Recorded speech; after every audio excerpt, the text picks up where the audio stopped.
AP డీజీపీగా AB Venkateswara Rao రాబోతున్నారా? So ఈ అంశాన్ని మనకు వివరించడానికి మనతో పాటు ఉన్నారు ప్రముఖ సీనియర్ జర్నలిస్ట్ డివిఎస్ గారు. నమస్కారం సార్. నమస్తే సార్, ఏపీలో అయితే బదిలీలు అయితే జరిగాయి, మనం చూసాము. అయితే ఇప్పుడు ఈ బదిలీల క్రమంలో ఏపీ డీజీపీగా మరి ఏబీ వెంకటేశ్వరరావు గారు రాబోతున్నారంటారా? మరి ఆంధ్రప్రదేశ్ పోలీసు శాఖ ఇవాళ రాబోయే అసెంబ్లీ పార్లమెంట్ సాధారణ ఎన్నికలను జరపగలిగే స్థాయిలో ఉందా? గత 5 ఏళ్ల జగన్మోహన్ రెడ్డి పరిపాలనలో ఆంధ్రప్రదేశ్లో అశాంతి, అభద్రత, law and order failure, rule of law అనేది అక్కడ లేదు. ప్రతిపక్షాలపైన అణిచివేత, అధికార పార్టీకి కొమ్ము కాస్తున్నారు ఐపీఎస్లు, ఐఏఎస్లు అనే దీంట్లో ఇవాళ కేంద్ర ఎన్నికల సంఘం ప్రధానంగా ఆంధ్రప్రదేశ్ పైనే దృష్టి పెట్టింది. దేశం మొత్తం ఇతర రాష్ట్రాల పరిస్థితి కన్నా ఏపీని ఎలా గాడిలో పెట్టాలి, ఇక్కడ ఫ్రీ అండ్ ఫెయిర్ ఎలక్షన్ ఎలా జరపాలనేది ఇవాళ కేంద్ర ఎన్నికల సంఘానికి పెను సవాల్. మనం చూసాం, మొన్న ఒక దెబ్బ పడింది, 9 మంది లేచిపోయారు. ఏంటి, 3 ఐఏఎస్ల పైన 6 ఐపీఎస్ల పైన వేటు పడింది.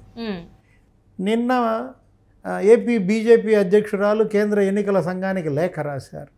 22 మంది ఐపీఎస్లు ఇవాళ వైసీపీ మనుషులుగా బిహేవ్ చేస్తున్నారు అని చెప్పి ఆమె వరుసనే లిస్ట్ ఇచ్చింది, వాళ్ళ పేర్లతో సహా ఇచ్చిందనమాట. డీజీపీ రాజేంద్రనాథ్ రెడ్డి దగ్గర నుంచి నీకు ఆ ప్రమోటీ ఎస్పీ ఎవరో ఉన్నాడు ఆనందరెడ్డి దాకా మొత్తం ఒక్కొక్కళ్ళది 22 మంది. వాళ్ళు గతంలో వాళ్ళు ఏం చేశారు, ఈ 5 ఏళ్లలో ఏం చేశారు, ఆ రిషాంత్ రెడ్డి అనే అతని ఆధ్వర్యంలో ఫోన్ ట్యాపింగ్ ఎలా జరుగుతుంది, ఎవరెవరు ఎక్కడెక్కడ ఎలా ఫెయిల్యూర్స్ అనేది ఆమె వరుస పెట్టి ఇచ్చిందనమాట. తిరుమలేశ్వర్ రెడ్డి, ఆ పరమేశ్వర్ రెడ్డి, రఘువీరారెడ్డి, రవిశంకర్ రెడ్డి, 22 మంది మీద చర్యలకి కేంద్ర ఎన్నికల సంఘం సమాయత్తం అవటం అది భగీరథ ప్రయత్నం. అంత చర్యలకు అది చేపట్టినా చేపట్టకపోయినా దీని మొత్తానికి ఫెయిల్యూర్స్కి కారకుడెవడు? హెడ్. ఇప్పుడు ఒక టీము విఫలం చెందిందంటే కారణం కెప్టెన్సీ ఫెయిల్యూర్. కాబట్టి కెప్టెన్నే తప్పిస్తే ఆ టీంలో ప్రక్షాళన జరుగుతుంది. మళ్ళా ఏపీ పోలీస్ ఆ టీం మొత్తం కూడా ఒక స్ట్రక్చర్ వస్తుందనే ఉద్దేశంతో ఏపీ డీజీపీనే తప్పించే ప్రయత్నంలో కేంద్ర ఎన్నికల సంఘం ఉందంటాను. కసిరెడ్డి రాజేంద్రనాథ్ రెడ్డి ఇప్పుడు డీజీపీ. ఆయనకు అసలు ఆ డీజీపీగా ఉండటానికి అర్హతలు లేవు. ఏంటంటే ఆయన ఏంటి, ఇప్పుడు ఫుల్ అడిషనల్ ఇన్ఛార్జో ఏదో ఇచ్చారు, ఇన్ఛార్జ్ డీజీపీగానే చూడాలి, ఆయన ఫుల్ టైం డీజీపీ కాదు. డీజీపీ నియామకానికి సుప్రీంకోర్టు నిబంధనలు ఉన్నాయి. సీనియారిటీ ఈయనేంటి, రాజేంద్రనాథ్ రెడ్డి 92 బ్యాచ్ అనుకుంటాను, 1992. సీనియారిటీ లేదు ఈయనకి. ఈయనకన్నా 11 మంది సీనియర్స్ ఉన్నారు. 11 మంది సీనియర్లను తోసి రాజని ఈయనేదో కడప ఆయన, సొంత సామాజిక వర్గం ఆయన అని చెప్పి ఆ చివర తోక ఉంది కదా, ఏది కసిరెడ్డి రాజేంద్రనాథ్, 2 తోకలు, ముందు కసిరెడ్డికి ఉంటుంది, రాజేంద్రనాథ్ రెడ్డికి ఉంది. కాబట్టి ఈయన డబల్ ప్రమోషన్ ఇచ్చాడు. అంటే మనం బరంపురం అన్నట్టుగా, మీది తినాలి మాది తినాలి అన్నట్టుగా వాళ్ళు చేశారు, బీజేపీని చేశారు. ఎవరు అసలు యాక్చువల్గా అప్పుడు ఇంతకన్నా సీనియర్స్ ఉన్నారు. ఎవరు, సురేంద్ర ఉన్నాడు, లేకపోతే కౌముది ఉన్నాడు. వీళ్ళందరినీ కాదని, అనురాధ కూడా ఉంది అప్పట్లో, వీళ్ళందరినీ కాదని ఎవరికి ఇచ్చాడు? రాజేంద్రనాథ్ రెడ్డిని డీజీపీ చేసినప్పటి నుంచే గగ్గోలు పుట్టింది, మరి నడుస్తోంది. ఇప్పుడు కేంద్ర ఎన్నికల సంఘం పెత్తనం వచ్చేసింది. ఇప్పుడు ఇక్కడ రాష్ట్ర ప్రభుత్వం ఆపద్ధర్మ ప్రభుత్వం. ముఖ్యమంత్రి జగన్మోహన్ రెడ్డికి పవర్స్ లేవు, ఆయన ఆపద్ధర్మ ముఖ్యమంత్రి. ఇలాంటి పరిస్థితుల్లో మొన్న ప్రధాని నరేంద్ర మోడీ సభ ఎలా జరిగిందో చూసాం. ఆయనకే భద్రత లేని పరిస్థితుల్లో గ్యాలరీల్లో వాటర్ బాటిల్స్ ఎలా వేసుకున్నారు, ఎంత గందరగోళం, తొక్కిసలాట జరిగిన పరిస్థితి. ఆ చిలకలూరిపేట సభ, మళ్ళా రేపొద్దున ప్రధాని రాబోతున్నారు, ఆయన 2-3 సభలు ఉంటాయి. అమిత్ షా, నడ్డా, ఇప్పుడు బీజేపీ బృందం అంతా ఇక్కడ పర్యటిస్తుంది, కేంద్ర పెద్దలు. రాహుల్ గాంధీ వస్తాడు, ప్రియాంక వస్తుంది, సోనియా వస్తుంది. వీళ్ళందరి భద్రత ఇవాళ పెను ప్రమాదం. కాబట్టి అసలు డీజీపీనే మార్చేస్తే ఏంటి, ఆయన అసలు ఇటు అర్హుడు కాదు కదా, ఇన్ఛార్జ్ డీజీపీ కదా. కాబట్టి ఫుల్ టైం డీజీపీని మీరు ఏర్పాటు చేయండి, ఇంకా టైం ఉంది కదా, నీకు ఎన్ని రోజులు, ఇంకా 40 రోజులు ఉంది. అందుకని ఈ లోపే రాజేంద్రనాథ్ రెడ్డిని తప్పించి నెక్స్ట్ డీజీపీ అయ్యే అవకాశం ఒక 3 పేర్లు పంపమంటాం. ఆ ముగ్గురు పేర్లని ఎవరు పంపాలా? సిఎస్ పంపాలి. సిఎస్ జవహర్ రెడ్డి, ఆయన డమ్మీ ఏంటి రబ్బర్ స్టాంప్గా మారాడు. జగన్మోహన్ రెడ్డి స్టాంప్ వేసుకోవటమే కదా, ఈయన స్టాంప్ ఆయన ఎత్తుపోయాడు కదా. అలాంటి పరిస్థితుల్లో జగన్మోహన్ రెడ్డి మరొక 3 పేర్లు ఆయన సూచిస్తే జవహర్ రెడ్డి దాని మీద స్టాంప్ వేసి పంపిస్తాడు. ఎలా పంపినా సీనియారిటీ ముఖ్యం. ఇప్పుడు సీనియారిటీ ప్రకారం నీకు అందరికన్నా సీనియర్ ఎవరు? నువ్వు చెప్పిన ఏబి వెంకటేశ్వరరావు గారు. ఏబి వెంకటేశ్వరరావు ఏ బ్యాచ్? 89 బ్యాచ్. 1989 అంటే ఇతను 92 బ్యాచ్. ఇతనికన్నా సీనియర్ మన. అలాంటి పరిస్థితుల్లో మరి ఏబి వెంకటేశ్వరరావునే డీజీపీ చేయమంది అనుకో ఎన్నికల సంఘం, ఇక ఎలక్కాయ. ఏ ఎలక్కాయ?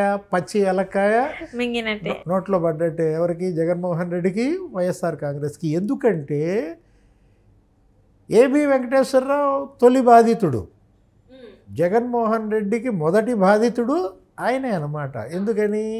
ఎప్పుడైతే ముఖ్యమంత్రిగా జగన్మోహన్ రెడ్డి ప్రమాణ స్వీకారం చేశాడో అప్పుడు వెంటనే ఏబి వెంకటేశ్వరరావుని తప్పించేశారు. ఆయన ఇంటెలిజెన్స్ చీఫ్ ఎప్పుడు? చంద్రబాబు ప్రభుత్వంలో. ఆయన సామాజిక వర్గం వీళ్ళ సామాజిక వర్గం ఒకటే అన్న కక్షతో అక్కసుతో యాక్చువల్గా ఏబి వెంకటేశ్వరరావు ఎప్పుడూ ఆయన వివాదాస్పదుడు కాదు. ఇన్నేళ్ల ఆయన అనుభవంలో ఏనాడు అతను బయాస్డ్గా పనిచేయలేదు. ఆయన ట్రాక్ షీట్ అలాంటిది. ఆయన రికార్డు గనక పరిశీలించినట్లయితే ఏ ప్రభుత్వంలో, ఇప్పుడు గతంలో వాళ్ళ నాన్న ప్రభుత్వంలో పనిచేశాడు రోసయ్య, తర్వాత కిరణ్ కుమార్ రెడ్డి, ఎంతోమంది ముఖ్యమంత్రుల దగ్గర పనిచేసినా కూడా ఏనాడు మాట పడనటువంటి ఏబి వెంకటేశ్వరరావు ఇవాళ జగన్మోహన్ రెడ్డికి కంట అయిపోయాడు. ఎందుకంటే విజయసాయిరెడ్డి ఎక్కించిన దాని ప్రకారం ఎట్టి పరిస్థితుల్లో ఇతను ఉండటానికి వీల్లేదని అతన్ని సస్పెండ్ చేసి ఆయన మీద కేసులు పెట్టించి ఏదో పెగాసెస్ అని ఇది కొడుకు ఏదో ఎక్విప్మెంట్ కొనుగోళ్ళని, అసలు యాక్చువల్గా ఆ కేసు ఏమీ నిలబడేది కాదు. అప్పుడు తెప్పించిన ఎక్విప్మెంట్ అసలు కొనలేదు, డబ్బులు ఇవ్వలేదు. కొనని ఎక్విప్మెంట్కి జరగని అవినీతికి కేసు పెట్టడం ఏంటి? ఎక్విప్మెంట్ కొంటే కదా, డబ్బులు రాష్ట్ర ప్రభుత్వం నుంచి బయటకు పోతే కదా కేసు. అక్కడ రూపాయి బయటికి పోలా, ఒక ఎక్విప్మెంట్ కొనలా. కానీ ఏం చేసేశారు? ఏదో ఎక్విప్మెంట్ కొన్నారు, ఎక్కడో కొన్ని 100 కోట్లు చేతులు మారాయి. ఇలా కేసు పెట్టేసిన పరిస్థితుల్లో ఆ కేసు నిలబడలా. సుప్రీంకోర్టు కూడా దాన్ని కొట్టేసింది. ఇప్పటికి 3-4 సార్లు ఆయన సస్పెండ్ చేశారు. ఆయన సుప్రీంకోర్టు ఆర్డర్ తీసుకుని చీఫ్ సెక్రటరీ దగ్గరికి వెళ్ళినా కూడా వాళ్ళు భయపడిపోయారు ఆయన చేర్చుకోవడానికి. ఇలాంటి పరిస్థితుల్లో ఏబి వెంకటేశ్వరరావు గారు రేపొద్దున ఆయన రిటైర్ అయ్యే అవకాశం ఉంది. ఎప్పుడు ఆయనది రిటైర్మెంట్? May ending. జనరల్గా ఎండింగే ఉంటుంది, మేలో రిటైర్ అయిపోతాడు. ఇప్పుడు ఎలక్షన్ ఎప్పుడు? మే 13. ఇప్పుడు కనుక ఆయన డీజీపీ చేశారనుకో రేపు ఎలక్షన్కి మంట పుట్టిస్తాడు.